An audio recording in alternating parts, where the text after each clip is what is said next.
Good morning everyone, আসসালামু আলাইকুম। কেমন আছেন সবাই? আশা করি সবাই অনেক অনেক ভালো আছেন। আজ কিন্তু সকাল সকাল এক কাপ ধোয়া ওঠা চা নিয়ে আপনাদের সঙ্গে গল্প করতে চলে আসলাম। তো এটা আমার একটা ফেভারিট দুর্দান্ত চা। এই চায়ের রেসিপিটা কিন্তু আপনারা আমার চ্যানেলে পেয়ে যাবেন। আমি সকালে ঝটপট খুব মজা করে এই চাটা তৈরি করে ফেলি। এই চাটা সবার ভীষণ পছন্দ। আজ আমি গরুর দুধ দিয়ে কিভাবে পারফেক্ট ঘন চা তৈরি করা যায় সেই টিপসটাই কিন্তু গল্পে গল্পে বলে দিব। অনেকে কমপ্লেন থাকে যে কেন পাতলা হয়ে যায়, লিকার দিলে ভালো হয় না, কালার সুন্দর আসে না। তাদেরকে কিন্তু আমি আজকে টিপসটা দিয়ে দিব। একটু খেয়াল করে সবাই শুনে নেবেন, তাহলে আশা করি সবার অনেক অনেক উপকারে আসবে। দুধ চা না হলে কিন্তু আমার সকালও জমে না, সন্ধেও জমে না।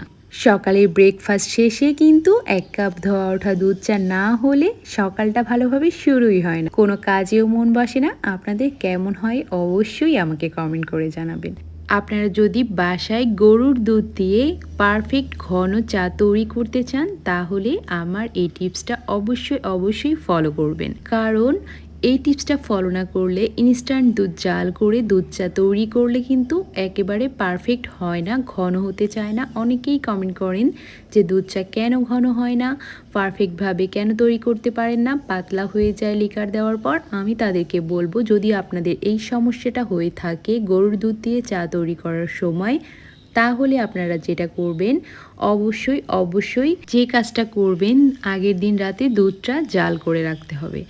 তারপরের দিন সকালে সেই দুধের মধ্যে আপনি পানি মিশিয়ে যদি চাটা দেন, লিকার দেওয়ার পরেও কোনো ধরনের পাতলা হবে না এবং পারফেক্ট চা হবে। আর সেই রেসিপিটা কিন্তু অবশ্যই আমার চ্যানেলে গিয়ে দেখে আসতে পারেন।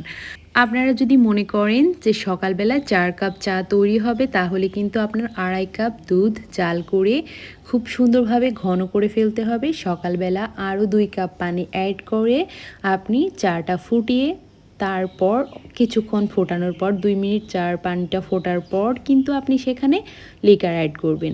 আর লিকারটা অ্যাড করার পর চায়ে যখন কালার ছাড়তে থাকবে, তখন কিন্তু কিছুক্ষণ পর পর আপনি নেড়ে দিবেন।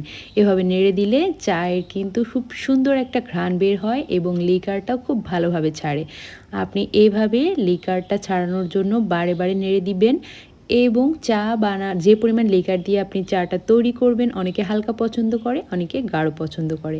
তো আপনারা যেটা করবেন, যে পরিমাণ চা দিয়ে লিকার দিয়ে আপনি চাটা তৈরি করবেন, সেই লিকারের 3 ভাগ আপনি দিয়ে দিবেন আগেই, আর 1 ভাগ রেখে দিবেন। চা নামানোর মাত্র 30 সেকেন্ড আগে আপনি ওই লিকারটা দিয়ে একটু নেড়ে দিবেন, তাহলে চায়ের ঘ্রাণটা একেবারে টং দোকানের চায়ের মতো ঘ্রাণ বের হবে।